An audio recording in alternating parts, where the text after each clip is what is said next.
Hello, friend. So I'm thinking about doing regular garden tours, mostly just so that I can have something to look back on, keep a record of what I grew, what grew well, where I had it planted, and to just see how things flourish and grow from year to year, how the garden looks, how it changes, and to give me something in the winter to look at, to pine after and look forward to, just to kind of have a record of how things change here. So I hope you'll join me and enjoy my little garden tours that I plan to do. So this is our main garden here in the front. We decided this was just a lot of empty space and decided to fill it up. I got these two garden beds. Well, I got them off of the Facebook Marketplace. And I thought that they would be a good addition here to the front garden. We're still working on filling them. So we're doing like hugelkultur, where you fill it part way with like logs and leaves and sticks, and then fill it the rest of the way with compost or good, growing medium, good soil. These are volunteer, probably pumpkins. I pulled the compost out of the corner of the chicken yard and we fed a lot of pumpkins this year. So these just volunteered out of the compost, and I've just kind of let them go because I didn't have anything. I still have to fill that up anyways. And you can see the squash bugs are in full force already. I put these two little beds up because I dream of having climbing roses fill this up. And right now I just have the one rose on this side. I'll either get another one for that side or propagate this one so I can put some over there. But this was a volunteer tomato. I went ahead and put a tomato plant over here this year. This is my perennial garlic bed. It's elephant garlic. And this year I just decided to let it go to seed and blossom and be pretty. I plugged in a tomato here and a rosemary plant. I plan for this to be walking onions, which are also a perennial, but I am having trouble finding the bulbs to be able to start that. I also planted some Malabar spinach along here to let it fill up the this like headboard space, but it hasn't sprouted yet. Our grape arbor has kind of gone nuts this year. We kind of just let it go. I didn't really trim it back as heavily as I normally do. And so we've got a ton of grapes, but even though we tried to spray them with some copper fungicide, we're still having this fungus issue that's like taking over a lot of you can see they just fall off whenever they're infected. So we tried to pick a lot of them off. We tried to keep it sprayed, but it's so crazy in here that it's impossible to spray everything. And then with so much foliage, it really just kept all the moisture in, and it's just so humid. And so this is the issue we're having with a lot of the grapes. It happens every year, and we usually get a fairly good snacking harvest off of it. But we were hoping to get ahead of this fungus this year, and you can see that we kind of failed at that aspect. Next year, I think we will try to make sure that we prune this way back so that it's easier to spray the fungicides on them. It's just so humid here in Arkansas. Look, we had a bird's nest in here. They were building it, and then because we're over here so often, I think they just decided to move on. So this front bed here is just like a perennial flower bed, really. I have a ton of zinnias. I have a couple of dahlias that come back every year. I almost always plug an okra in right here.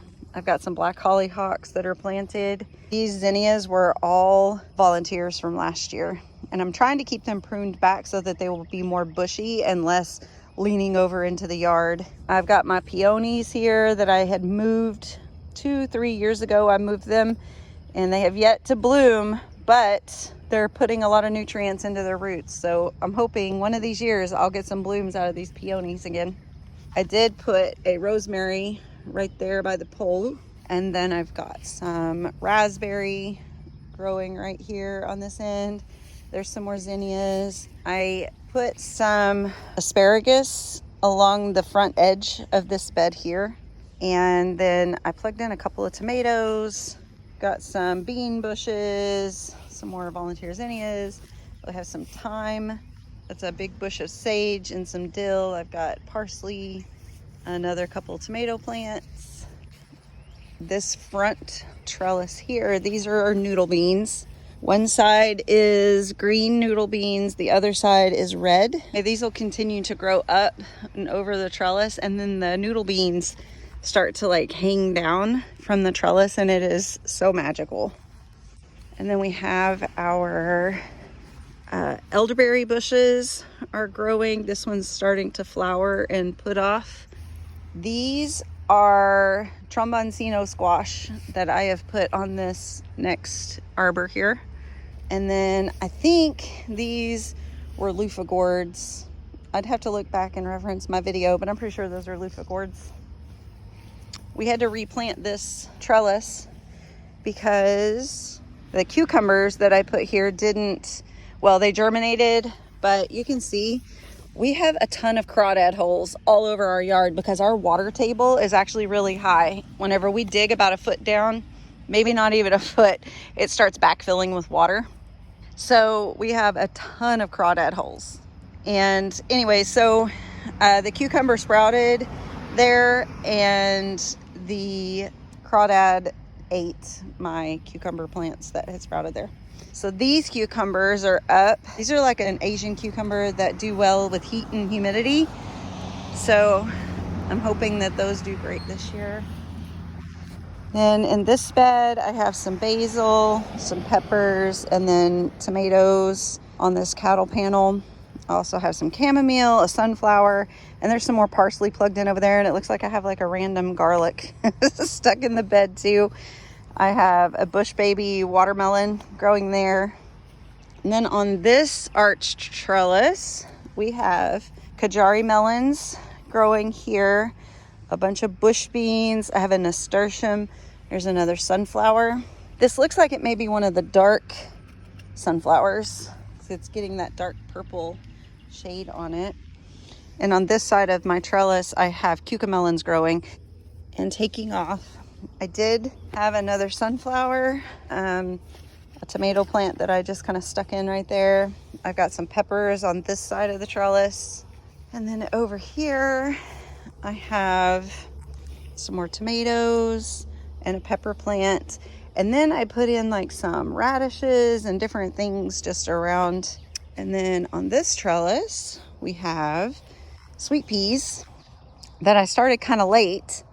So they actually probably won't do well for very much longer. They just started putting off.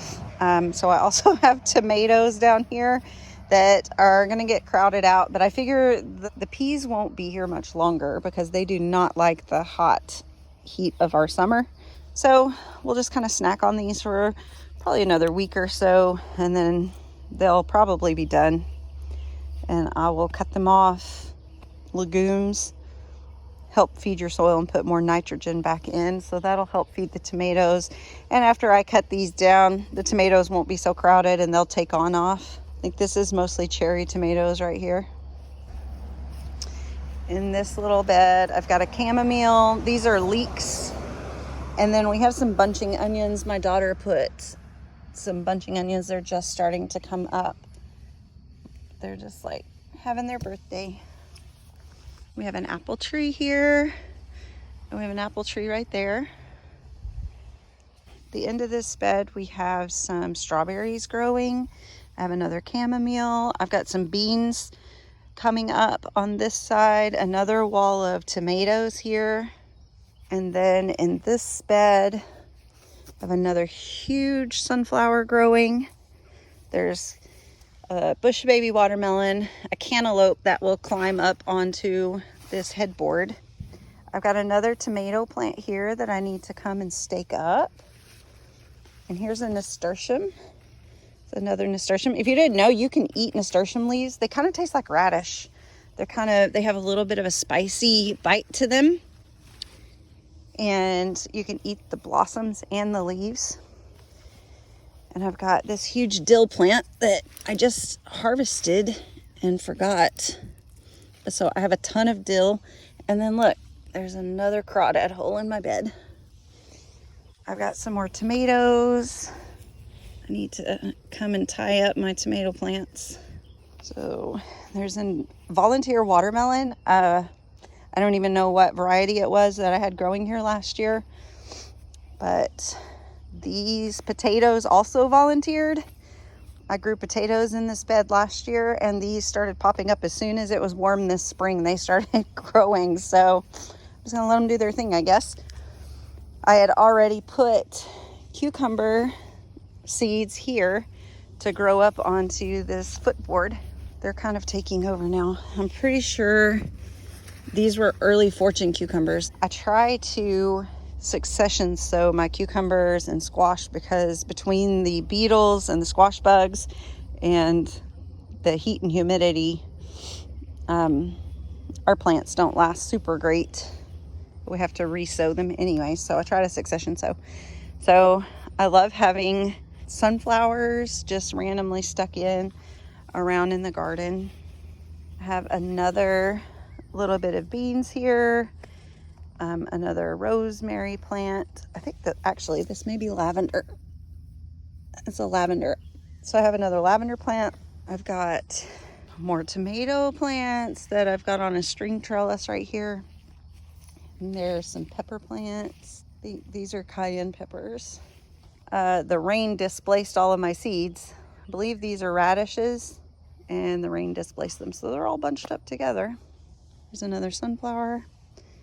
These are Boston pickling cucumbers.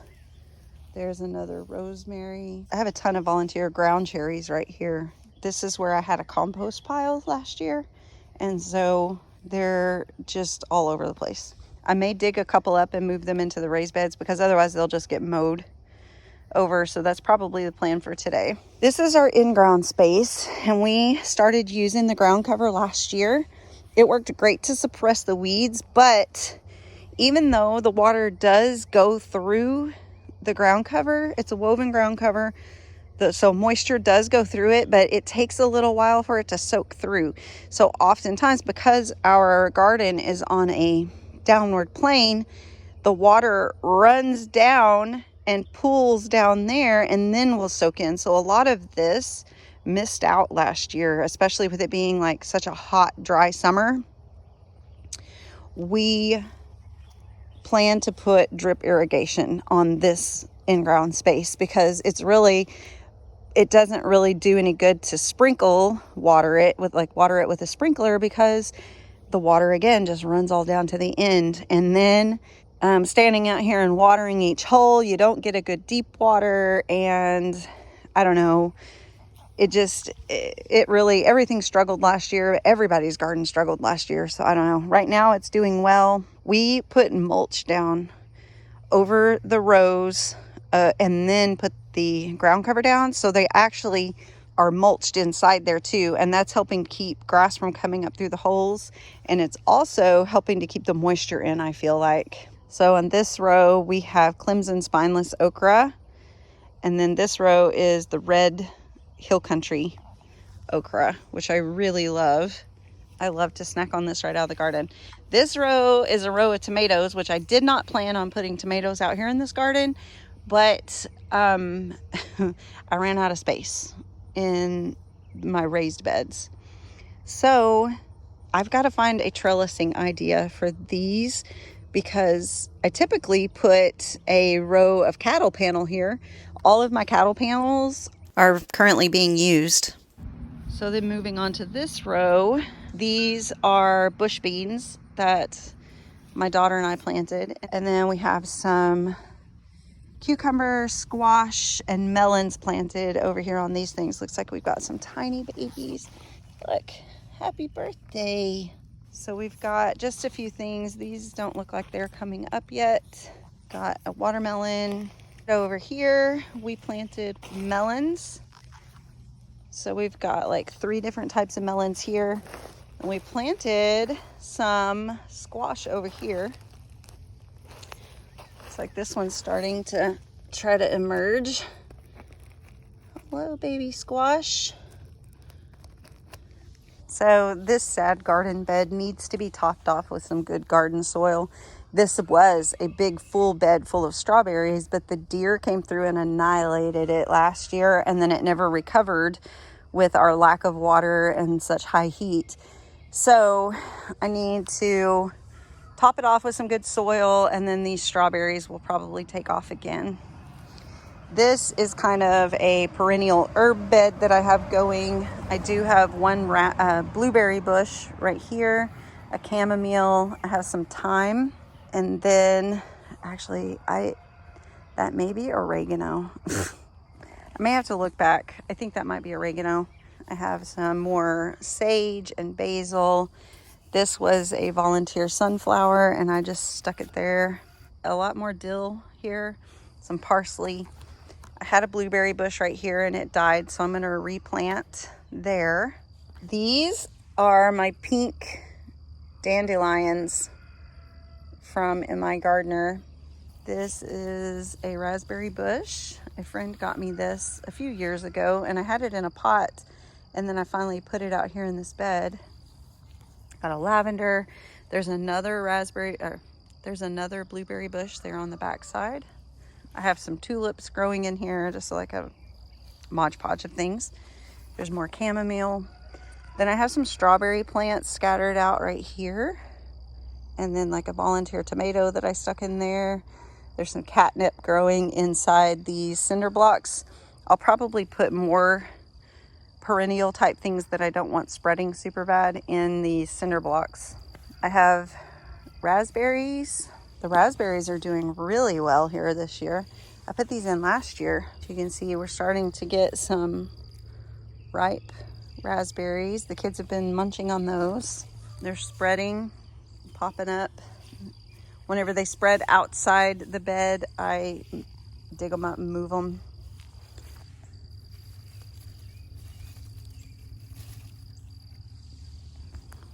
I got this swimming pool that I have a bunch of strawberries in. The deer and the drought really decimated these last year also. This is the back side of the raspberries. You can see that I have random asparagus that pop up over here because this used to be a little square asparagus bed and I couldn't get all the asparagus roots out. So I get like random asparagus coming up, and that's cool. Like, it fills out the bed and it looks neat. And it's like giant asparagus, so the ferns get really huge. This is a mint plant. It's contained within this cinder block. And in this bed, this is kind of a like cold frame box that I grow in sometimes in the winter. I can put these glass shower doors over the top of it, and I can grow things like lettuce and kales and things that do okay in cold temperatures as long as they have a little bit of cover. It works great for that. And then during the summer, I take the doors off and I just usually put extra things in here. So I've got some peppers. I have some extra tomato plants growing. I sprinkled in, I think I put in some mustard seed here because I want to grow mustard, let it go to seed, and then harvest the mustard seeds for using for cooking and things. At the greenhouse, I have these buckets that I'm going to plant in. Right now, they just have the start of the hugelkultur. We're gonna go get compost to finish filling these and things like rabbit poo and whatnot. I have this is a geranium kiss tomato plant that I got from a friend. It's just like a dwarf plant. And I put chives in here and I have yet to see any of them come up, but I put a whole pack of chives in here, so I'm hoping eventually they grow. Then I have more pots on this side, and I have one on the porch of the greenhouse that will also get filled and have just things growing in it. Herbs, maybe flowers, some peppers, some small tomatoes, things like that. Here I have my green stalk, which I had sown with a ton of basil. We loved doing that last year. And the basil started popping up and immediately something ate the seedlings. And we determined that it was slugs. There are slugs inside there. And so we put slug pellets down and I re-sowed my basil. I just started them in pots. So I have these little like Tiny Tim tomatoes and top hat tomatoes. They're like little micro dwarf tomatoes that I'm growing here. There's a dill, got a little bit of basil. You can see some of the damage on the leaves. Once the plants get big, the slugs don't really bother them, but man, whenever they first sprout, they are all over it. So I'm probably going to put some diatomaceous earth in these pockets before I get ready to sow my new basil, or before I transplant them in there. This is a random basil seed that fell. I also put some sort of seed in here to finish filling it up, and I can't even remember what else I put in there. I feel like I put something in the mint family in there so it'd be contained. This is another chamomile plant, and then a lavender and another rosemary. So on this arbor, my son got me some moonflower seeds, and I started those, and those I'm hoping will go on and fill in this arbor, and then they bloom in the evening time. So on this side, you can see they're starting to really grow. These are my basil starts. I just sowed them really thickly because they'll do fine whenever I separate them out and put them in the green stock. But I'm waiting for them to get a little bit bigger and more hardy before I stick them in there and make sure that I've gotten rid of most of the slugs. I've got some thyme, another rosemary I need to plant. My hot peppers finally, after 4 weeks, decided to sprout. This is like the third planting of my hot peppers. They just did not do well this year. We have this flower bed over here. So here's knockout rose was here whenever we moved in. It's been blooming really well this year. Got some black hollyhocks that I'm waiting on. Another peony that still has not done anything. It's just living its best life over here. I sowed a ton of perennial seeds over here, flower seeds. So it's really hard for me to know, is it a weed? Is it grass? Is it perennial? I don't know. So I just have to let it grow, because I always end up coming in here and picking out what I think is not something that I put seeds for. But some of this stuff, I don't know. Like this, I don't know. Is it flowers? I don't know. So I have this nasturtium and some other seed things that I kind of threw in here. I've got a volunteer tomato, another rosemary. This is a giant marigold that's trying to lean over and take over. And yeah, so this bed kind of looks like a hot mess right now, but I'm kind of just waiting to see what's going to turn into flowers and what is going to be a weed. So in these pots, I tried to plant things around our fire pit that would deter bugs and mosquitoes, gnats, things like that. So this is a mint, and then I stuck in this onion. I have planted other mint seeds here, but nothing has come up. This is lemongrass and then a random onion. I put lemon balm seeds in here, but nothing has come up yet. So I'm not sure if I just need fresh seed or what. So here is another lavender, another rosemary, and then I've got chamomile. I have chamomile everywhere. My chamomile did great this year. Over here, I have another basil, another thyme, some more dill, and then that's another rosemary. So over here in the front yard, it's literally our front yard right next to the road. I came out here and tilled this up last week. So this is a fresh, brand new bed. We put all of those sprouted potatoes in these first 3 rows here. My extra tomatoes that I had all went here on these rows, and then I moved our clothesline tees that were in the chicken yard and the goat yard, so they obviously weren't going to be used for clothesline. For now, we put them here and used them as a string trellis for the tomatoes. Then over here, we went ahead and planted some purple whole peas in this row, and we finished out that row in purple whole peas. This row is cucumbers.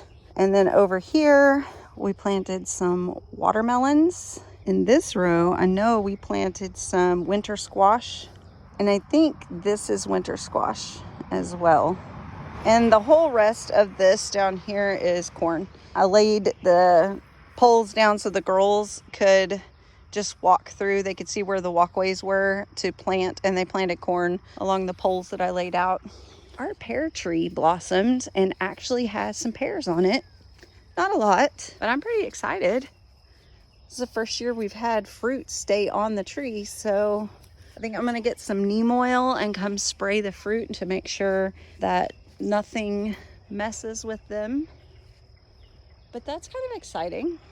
Might be our first year to get any like fruit off of our trees, like pears. I planted some peach trees the same year that we planted all of the other fruit trees, and they were growing so beautifully, and I'm sure I would have had peaches by now, but I was first time gardener. I really didn't think about logistics and where, like I was just like, oh, this is a nice sunny place that doesn't have anything growing in it, let's stick it here. The reason why there wasn't anything growing there was because those were our lateral lines for the septic system. So the peach trees were flourishing and doing beautiful, and I was like, oh. So I dug them up because I didn't want the roots to invade our lateral lines and cause us problems. So I dug them up and moved them, and they did not survive the move. And I'm really sad because I love peaches and my daughters love peaches, and I think I should probably invest in a couple of peach trees this year and put those in. Here in the backyard we have this asparagus bed, which has seen better days because I had to weed it, but also the goats got in here and ate it all down to the ground, and so it's kind of recovering now. I'm just letting it do its thing this year. I have this sink that I love to grow like greens, radishes, things like that in. I put bunching onions in here and they were doing fabulous, and then yeah, the goats happened. So we're just going to move this outside the fence, put it over by the greenhouse or in the main garden, and replant it. But there's no point in planting anything here until I get it moved, because the goats sometimes run in here and it's the first thing they go for. Well, thank you so much for joining me on my very first garden tour. I'm really excited to keep track of how the garden grows, just to be able to share and to give me something in the winter to look forward to remember how lush and green it will be eventually. So thank you so much for joining me, and I hope that you have a blessed day.